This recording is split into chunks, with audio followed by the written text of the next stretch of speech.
This is Coyote News.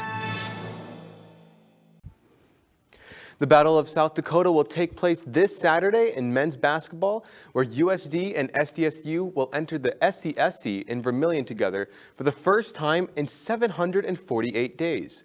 Due to COVID-19, both of last year's rivalry games were held in Brookings, where the team split the weekend. The Jackrabbits head into Vermilion with 19 wins and 4 losses, and are undefeated in conference play, putting them on top of the summit. The Jacks had to play 3 games this past week, 2 versus UND, 1 on Monday being a makeup game, then played the Bison on Saturday, with all 3 matches ending in the win column for the Jacks.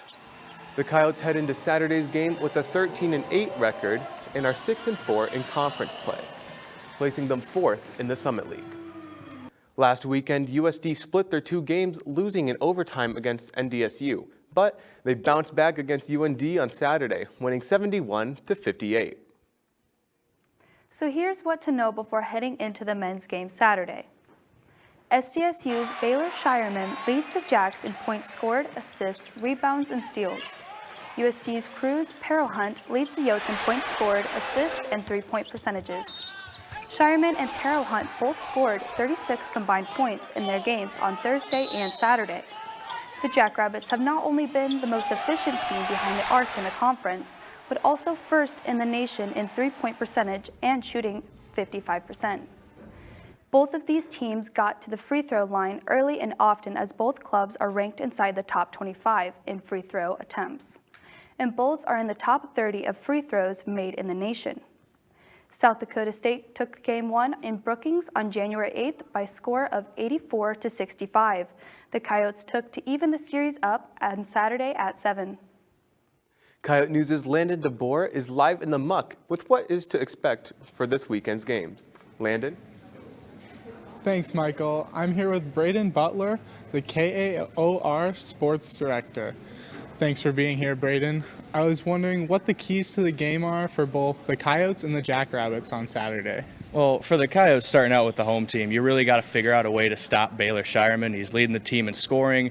He's leading the best scoring offense in the Summit League, second best in the entire nation behind Gonzaga out on the West Coast. So you got to figure out a way to stop him and that offense, and it doesn't just stop there. You got to stop Douglas Wilson and Noah Friedel if he's playing well as well. So it's going to be a big defensive thing for the Coyotes, for them to kind of bounce back after their almost 20-point loss earlier in the season to this same South Dakota State team. And for South Dakota State, if they want to get the win over the hometown Coyotes, they can't let the Sanford Coyote Sports Center affect them. It's something weird about this place where the home court advantage in Vermilion is just otherworldly for any Coyote teams, whether it's men's basketball, women's basketball, volleyball, whatever is playing.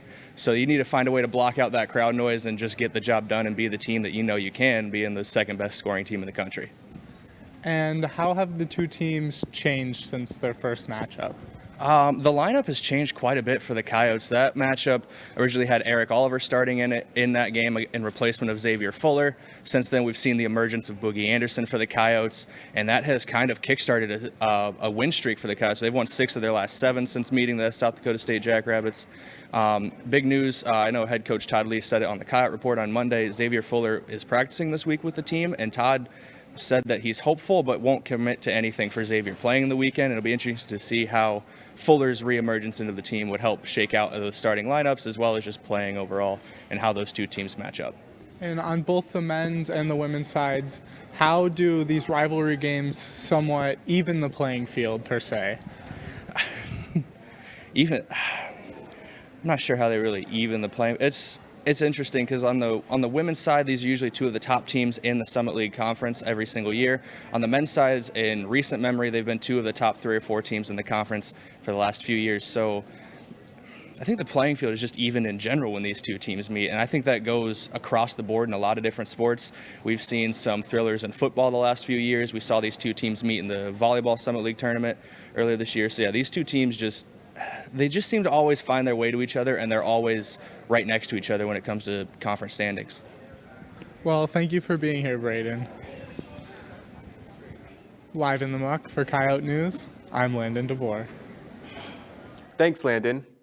Coyote Radio will be covering the action this weekend on 91.1 KAOR. The Coyote women's team heads to Brookings to play rival South Dakota State.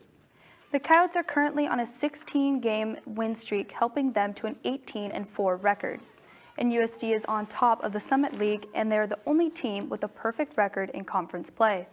The Coyotes defeated both North Dakota schools last weekend and are coming off their second best scoring game on the season, putting up 88 points in Grand Forks versus Fighting Hawks. The Jackrabbits are on a 6-game winning streak, and like the Coyotes, they are also defeated both North Dakota Pass schools this weekend, helping them maintain the second seed in the Summit League. Their only loss is in conference play came in Vermilion on January 8th.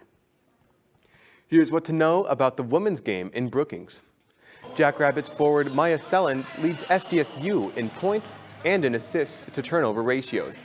Coyote center Hannah Shervin leads USD in field goal percentage, rebounds, and in blocks. Both players are coming off key performances on Saturday, as Sellen scored a season-high 23 points versus NDSU, while Shervin dropped 30 points against UND, her best scoring output versus a Summit League opponent in her career. Both teams find themselves inside the top 20 in the nation in assist-to-turnover ratio. Both teams also get on their list for different reasons, as the Jackrabbits are the best in conference in assists, while the Coyotes turn the ball over the least among Summit League teams. The Coyotes took Game 1 in Vermilion on January 8th. Now the Jackrabbits look to defend their home court in Brookings Saturday at 2.